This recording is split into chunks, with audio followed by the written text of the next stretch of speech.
સુરતમાં ભાજપના લોકસભાના મધ્યસ્થ કાર્યાલયનું આજે ઉદ્ઘાટન કરવામાં આવ્યું હતું।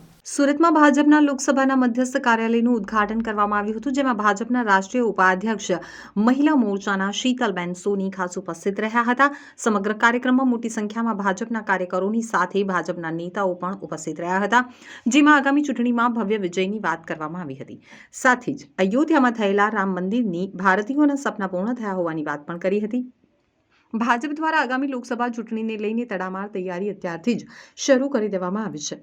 24 સુરત લોકસભાના મધ્યસ્થ કાર્યાલયનું ઉદ્ઘાટન કર્યું છે। શહેરના મધ્યમાં શરૂ મધ્યસ્થ કાર્યાલય કરાયું છે। સાંસદ અને કેન્દ્રીય રેલ તથા કાપડા મંત્રી દર્શના જરદોશ હાજર રહ્યા હતા। તેમણે કહ્યું કે ભાજપે મહિલાઓને 33% અનામત આપી છે, જ્યારે અન્ય પક્ષો હજુ વાત કરે છે, પરંતુ ભાજપે તમામનું સન્માન હંમેશા કર્યું છે। લાલ દરવાજા ખાતે આવેલી વિનસ હોસ્પિટલની સામે એક્સલન્ટ બિઝનેસ હબમાં ભાજપના કાર્યાલયનું ઉદ્ઘાટન કરવામાં આવ્યું હતું। આ તબક્કે સંતો મહંતો પણ ઉપસ્થિત રહ્યા હતા। આ તબક્કે વર્તમાન સાંસદ દર્શના જરદોશી વડાપ્રધાન નરેન્દ્ર મોદી દ્વારા ત્રીજી વાર વડાપ્રધાન બનવા જઈ રહ્યા છે, ત્યારે ચૂંટણીની તમામ વિગતો માટે કાર્યાલય મદદરૂપ થશે।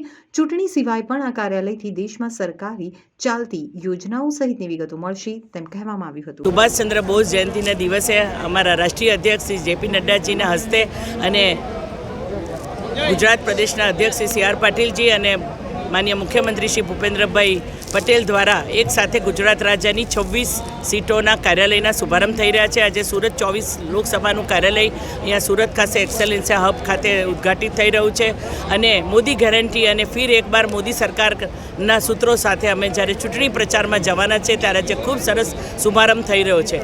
એક સાથે 26 સીટ 5 લાખથી વધારે મતોથી જીતવાના લક્ષ્ય સાથે અમે સૌ કટિબદ્ધ છે। ભારતીય જનતા પાર્ટી અને એની આટલી મોટી સેના ખૂબ સરસ રીતે સંકલ્પબદ્ધ રીતે પોતાના કર્તવ્યકાળમાં આગળ વધી રહી છે।